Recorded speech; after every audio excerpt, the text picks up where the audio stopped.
Got my coffee. Broke the old belts out.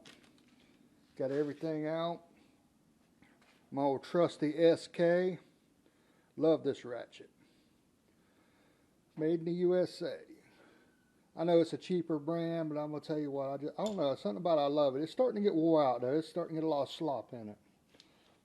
I'd love to find another one just like it. I don't know, they're probably made in China now.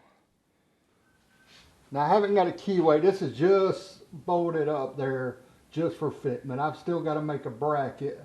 I've got these washers behind it, but I'm going to actually make a mold, a little template out of cardboard or wood to fit here and to go back here and brace this because I want it to be solid. Right now it's just bolted where it's going to be in place. I've still got to make that stuff. So it's not going to be like this all, I don't trust that, not for oil pump. It's got to be mounted solid. But we're going to see if that belt will fit it.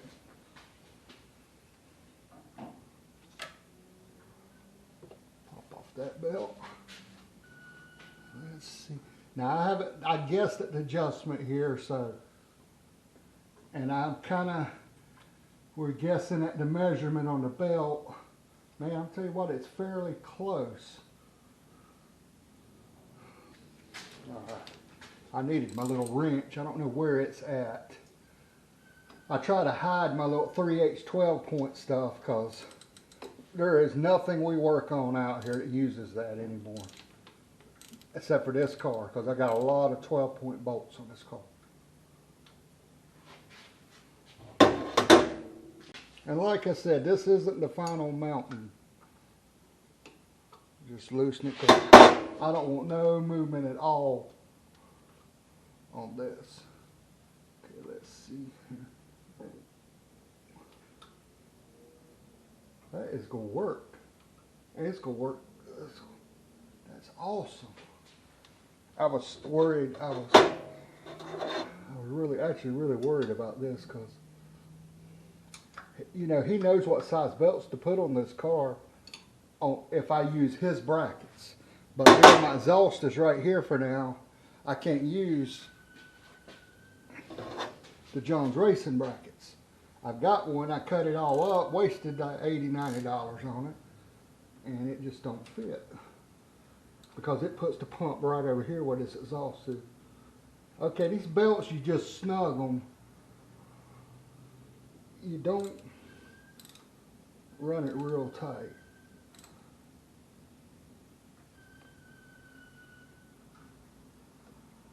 It'll be a little bit tighter than that when I get it on the car, but at least I know. Let me go ahead and tighten it.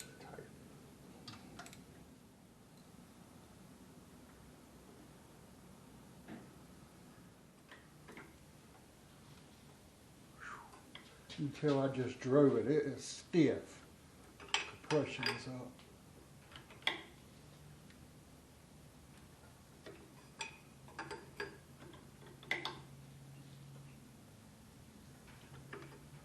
Let me show you something real quick. This is how I was turning the engine before. I would put one here, 14mm wrenches, and rotate it. And it works. Don't get me wrong, but I mean, it's definitely not the way to do things. But I do both so I wouldn't risk breaking the bolt. So I did two. That's why I was so excited over getting this wrench, because I could turn the engine without worrying about that. What I'm doing right now, I don't want to turn this I don't want to crank the engine because this oil pump isn't hooked up and it don't have no oil in it. And I don't want to sit there and run it dry. So I'm just kind of rotating to see if the belt is about where it needs to be at. Just, you know, get a general idea.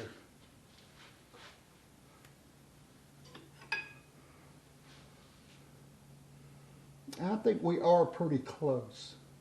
I'm going to start with that, and then when I get the oil lines hooked up, what I'm going to do when I'm going to order my fittings, I'm going to get a bucket of oil, like a 5-gallon jug, and hook up to this, the input, and have the output going back down to test this thing out. I may just spin it with a drill They make an adapter where you can spin this with a drill just to test the pumping and all. And I'm gonna definitely have to do the elbow. This will come out and it'll have an elbow right here coming this direction. It'll come over here and I'll have I'm gonna put an oil filter right in this area right here, hanging down. It'll be tucked in behind the radiator, so it should be safe where it's at. And I'll have an oil line coming from it over here to where this oil filter is. It'll be gone. I think it was like this. Not that it matters. I just like when I look under the hood, the name. Because it usually actually stops when you cut the car off. The name will be right up here. And when you look down, you can read it.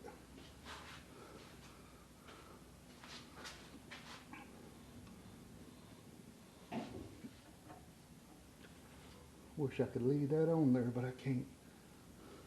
He told me not to use a guard on the oil pump shaft. I was thinking, you know, that's kind of crazy, but he says they don't run them on the race cars because if a rock or pebble or something kicks up there, it'll spit it right out with just the belt there. If it's got a guard, it'll hold it in there, and then it can cause damage. I am gonna put a I'm gonna put a red light inside the car that if the oil pressure drops, the red light will kick on and it'll kill the car. I'm gonna put a oil kill switch on it so that if something happens and it throws the belt, which is unlikely, but if it does happen, it'll kill the car, so I won't damage nothing. If you know, when oil pressure drops to a certain amount, it'll cut the ignition or fuel pump, whichever I choose. Because I'm getting ready to do a new electric touchpad start to power the car up and to start it. It'll have a timer for the cooling fans. They'll come on at a certain time. The water pump, the electric water pump, it'll come on at a certain temperature. This controller is really nice. It cuts everything on at a certain time. You can program it however long you want it to be or what temperature you want it to be. So I can have the water pump come on after the car starts warming up. Then I can have one fan come on and then a second fan come on when needed. And it has built-in fuses and relays. It does everything. And I'm gonna get rid of all that crazy wiring, which I don't really have much crazy wiring under the dash, but I do got, you know, just basic relays wired up, and I want something a little more professional.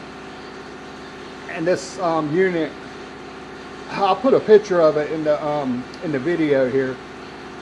I forgot the daggone name of it, but you'll see a picture of it. It's a real cool unit. It's not cheap, but I really think it's worth it for something like this, and it's real neat. It's got a cool factor, and I like things that are pretty, you know, are different. You don't see that much.